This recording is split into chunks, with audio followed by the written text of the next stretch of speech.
Craving the coffee flavor you love, but without the caffeine? Kachava's got you covered with their newest coffee flavor. This all-in-one nutrition shake delivers bold, authentic flavor crafted from premium decaffeinated Brazilian beans. Quality nutrition shouldn't be complicated. Just 2 scoops of Kachava's all-in-one nutrition shake, and you've got 25 grams of protein, 6 grams of fiber, greens, and so much more. Whether you're craving that coffee taste to kickstart your morning ritual, or as a nutrient-packed reward to round out your afternoon, Kachava keeps you fueled and satisfied wherever your day takes you. Plus, it actually tastes delicious. No fillers, no nonsense. Just the good stuff your body craves. And for the times you feel like switching it up, you've got 7 flavors to choose from, all with the highest quality ingredients. Treat yourself to the flavor and nutrition your body craves. Go to kachava.com and use code NEWS. New customers get 15% off their first order. That's KACHAVA.com, code NEWS.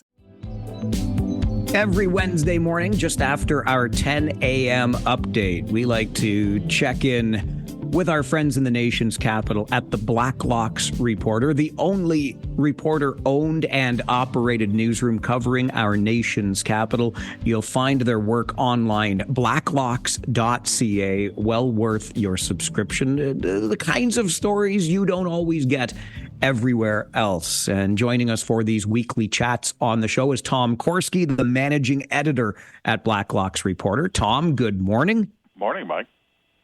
So our Liberal government now has a majority of the seats in Parliament, but what does that mean for the majority of the seats on all those committees where the work gets done in the House of Commons? They're getting right on that, Mike. The iron rule in Parliament is if you have the votes, you can do anything you like. And the quashing of committee investigations has really been a rational preoccupation for Cabinet.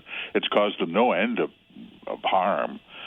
And so now that they have the majority, largely due to floor crossing in the House of Commons, they will want to have majority votes in all the committees. And indeed, they have a motion that is now put on the order paper in the House of Commons to reconstitute all the committees and give them a majority vote. What does that even mean? Well, that means every committee investigation that drove Finance Minister Bill Morneau out of town over his dealings with a federal contractor, We Charity, that's done. That means any investigation into suspiciously high multi-million-dollar cost overruns on the administration of Canada Dental Plan, that's done. That means any further inquiries into ArriveCan. We never did really establish why certain favored contractors became millionaires on a deal that went many, many times over budget, with paperwork described by the Auditor General as the worst I've ever seen. You're never going to find that out. This will all spill over on the floor of the House of Commons. Inquiring minds will not stop, Mike, but it is a great day for Cabinet if you can just stop that kind of subpoenas, questioning, investigations, you name it. Yeah, why would you want that kind of interference in your running of our country, right? Accountability is, everyone kind of likes it. It's a concept, but it's dreadful when you're in government after 11 years. Accountability means shame, scandal, resignation, in some cases RCMP investigation. Well, who's volunteered for that? No one wants that.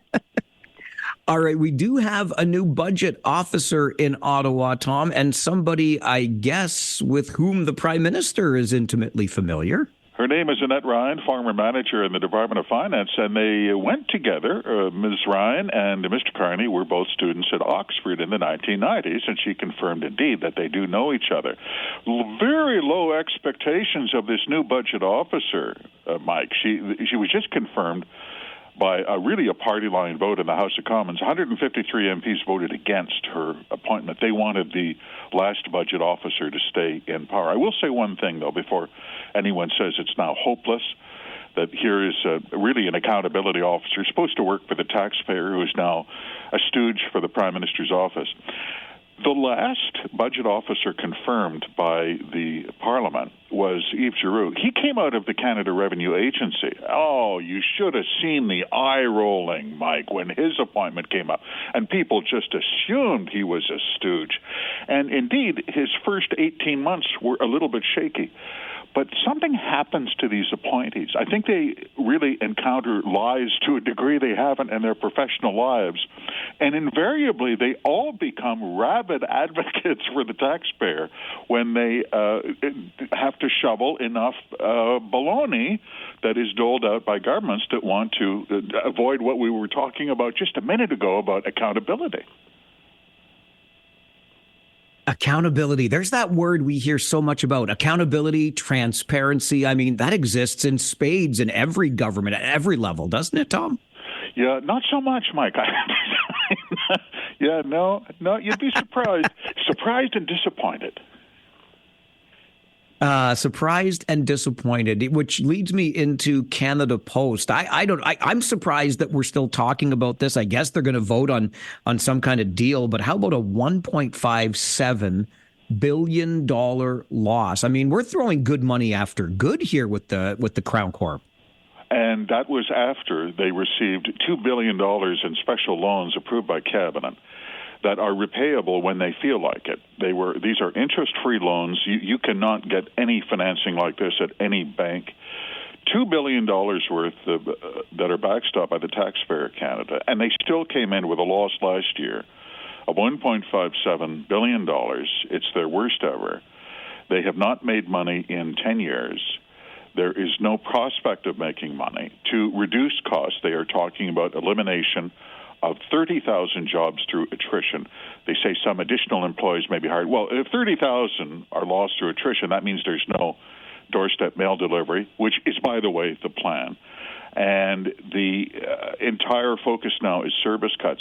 These are truly, Mike, these are disastrous figures. There have been provinces that have not come in with deficits of $1.6 billion. Those are staggering for a Crown corporation.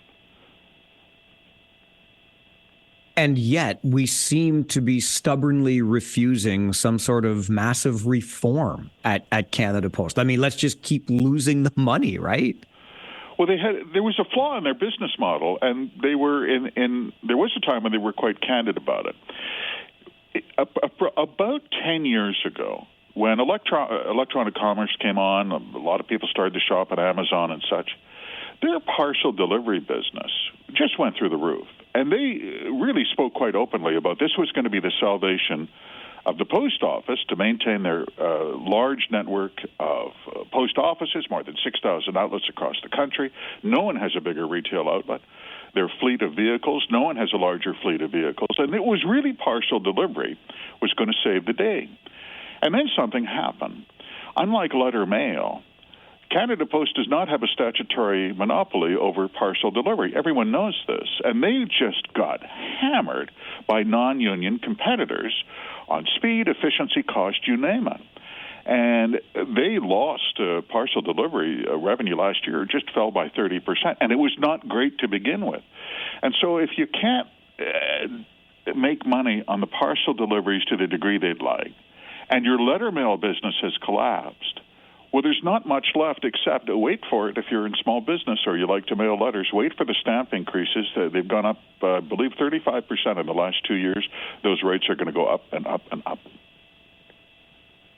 Indeed, they will. Indeed, they will. Okay, before I let you go, Tom, I recall a couple of weeks ago, I think it was, we had the story about the Heritage Farmstead on the prairies, a nice little slice of Canadiana. I want to move the other direction into the Maritimes this week. And can you tell me the story, please, about the wind farm in Nova Scotia?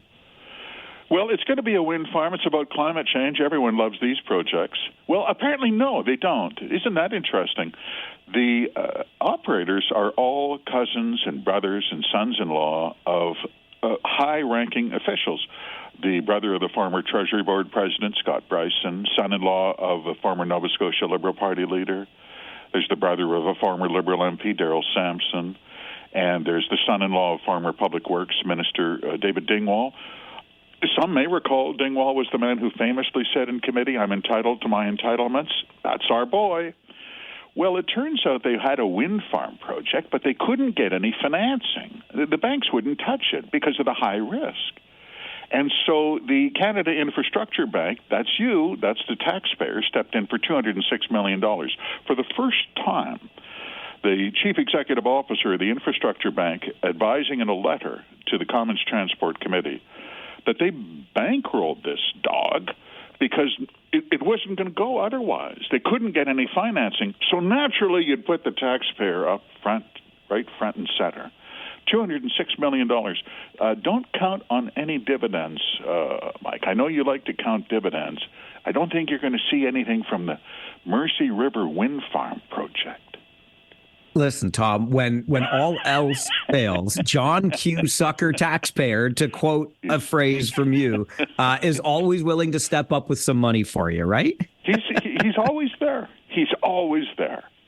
He's always there. Just like we appreciate you always being here on Wednesday mornings with us. Thank you, Tom. Thank you, Mike.